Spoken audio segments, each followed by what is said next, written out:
Released by Capcom in 2024, Kunitsugami Path of the Goddess is an action strategy game that mixes tower defense elements with a unique take on community, ritual, and Shinto-inspired spiritual themes.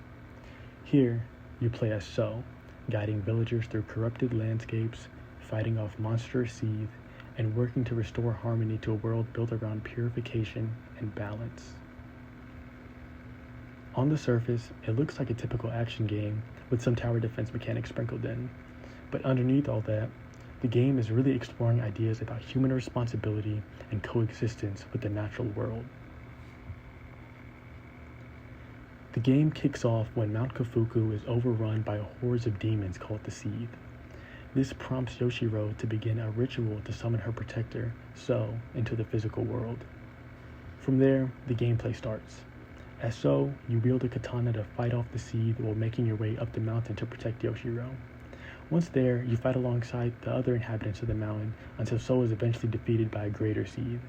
Before it can land the killing blow, however, the villagers provide a distraction so that So and Yoshiro can escape the mountain's peak. From here, the player is tasked with traveling down the mountain and purifying the locations afflicted with corruption, freeing the villagers and regaining the mask of the ancestral deities. This is done by guiding Yoshiro to the select location's corrupted torrent gates and having her purify it. Though it sounds simple enough, that's not all. The path to the gates is corrupted by the Seed, making it impossible for Yoshiro to get there by herself. This tasks the player with carving her way there by using the spirit path. And in order to carve the spirit path, you will need crystals which can be obtained from both purifying villagers and the environment. However, these crystals are limited, so you won't actually have enough to complete the stage yet. The rest must be acquired by waiting until nightfall and fighting the opposing Seed as they target and attempt to kill Yoshiro. You will then have to assign roles to the rescued villagers, with the starting two being a woodcutter and archer, and together fend off until sunrise. This day and night cycle will repeat until Yoshiro has reached the defiled Torii Gate and purified it, allowing the player to proceed on to the next stage. Every 1 or 2 stages, the player will have to fight a massive boss yokai that will reward them with another role to assign their villagers.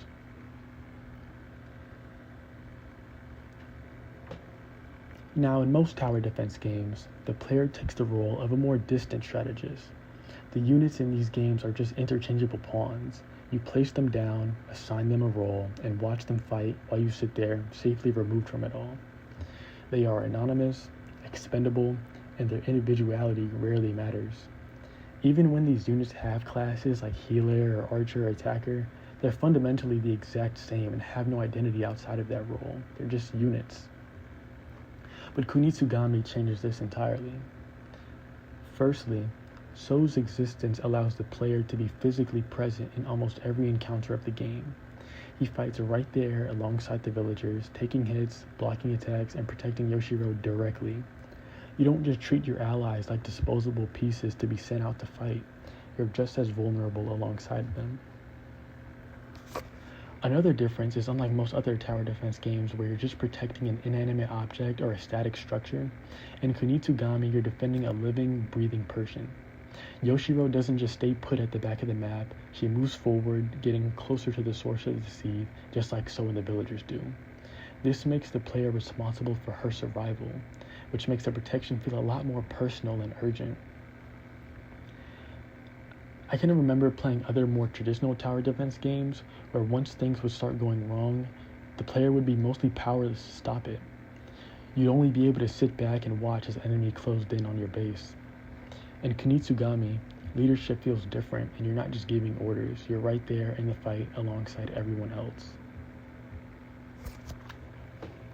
Secondly, the game humanizes the villagers in a way that is rare in the tower defense genre. Each villager has a name, a story, and relationships with other villagers both inside and outside of their own village. The game gives the player this context of their likes, dislikes, hopes, and dreams to encourage the player to start to care about them individually. Losing a villager isn't just losing another pawn, it's losing a character who had a real place in the game's world. This type of narrative depth encourages empathy and responsibility, making the game's argument about cooperation and a shared effort more powerful, while helping the player connect with the characters on a deeper level. Now, one of the clearest and strongest rhetorical contrasts in Kunitsugami comes from the seed themselves. Where the villagers are cleanly designed with refined silhouettes, soft fabrics, and traditional colors, the seed embody what it means to be corrupted. Their bodies are mangled, asymmetrical, stretched or stitched together in ways that deliberately clash with the delicate shapes of the human NPCs. The game immediately tells you that these things are not just enemies, but that they are sin, and that sin leaks into the world. Whenever the seed appear, the environment transforms with them. The landscape becomes diseased, with darkened wood, oozing textures, with the rains of red and purple corrupted structures surrounding the area. In the defilement, water turns bright purple and toxic, and even the animals are corrupted and given more twisted and dark appearances. But the game pushes this contrast even further through its sound. During combat, the game will usually play battle music to represent the clash of the opposing sides. The villagers' themes use traditional Japanese instruments like the taiko, shamisen, flutes, bells. Their music feels grounded in their culture and history. It reinforces harmony, identity, and connection to the land. The Seed, on the other hand, have themes that use instruments that feel completely foreign to both Japan and the time period. The player will hear electric synths, brass, or percussion that wouldn't exist in the world that the game presents to us, causing everything to suddenly feel unstable. This contrast that the game presents makes the player immediately feel that the Seed don't fit in this world. Their look, sound, and behavior clash so sharply with everything else that you recognize right away that they're not meant to be here. All of this, the art, the world, the sound, creates an incredibly strong, but most importantly, ugly and chaotic opposing force for the player. But what makes the Seed especially compelling is the fact that they are not foreign invaders. The Seed only exists due to the actions of humanity. The game makes it clear that the Seed are born from the negative emotions of humanity. Greed, jealousy, rage, sorrow, and despair. They don't just materialize from some cosmic evil. They're the byproduct of emotional and spiritual pollution. And their origins go deeper than that. The Seed also emerge from the earth itself, but only when the land has been defiled. When humans destroy forests, exploit resources, or scar the environment for their own wants, the earth responds by birthing the Seed, which can not only be seen as just being monsters of vengeance, but also as a sort of defense mechanism. In a way, it wouldn't be too much of a stretch to call humanity the destructive invaders, while the Seed are the defenders that are trying to protect the earth from destruction. The game isn't just telling a story about purification versus corruption. It's making the argument that corruption is created and not just discovered, that similar to our world, this brand of suffering is man-made and not from some supernatural force. So now that we have an understanding about the game's world and how the villagers and the Seed are connected, what now? What exactly is the game's main argument? What is it trying to tell us? Well, the game is heavily inspired by Shinto beliefs. In Shinto, the world is full of kami, or spirits which inhabit nature, objects, and even ancestors. Maintaining balance and harmony between humans, the land, and the spiritual world is central. Spirits aren't inherently good or evil. They reflect the state of the world. And when humans disrupt that balance, then natural order can respond with destructive forces. Just the same as when harmony is preserved, the world supports life and growth. Kunitsugami draws on these ideas to shape both the villagers and the Seed, showing how creation and corruption, protection and punishment all stem from the same source. The game isn't taking a humans are bad stance, but it's not excusing them either. It's arguing for balance.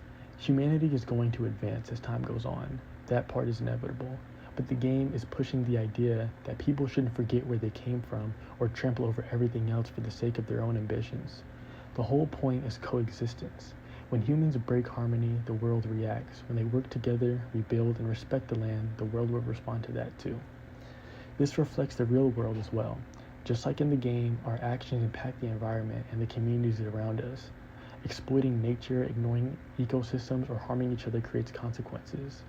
Not in the form of seed like in the game, but with storms, deforestation, climate change, social imbalance. But when we act responsibly, care for the planet, and support one another, we can restore balance and create a healthier, more sustainable world.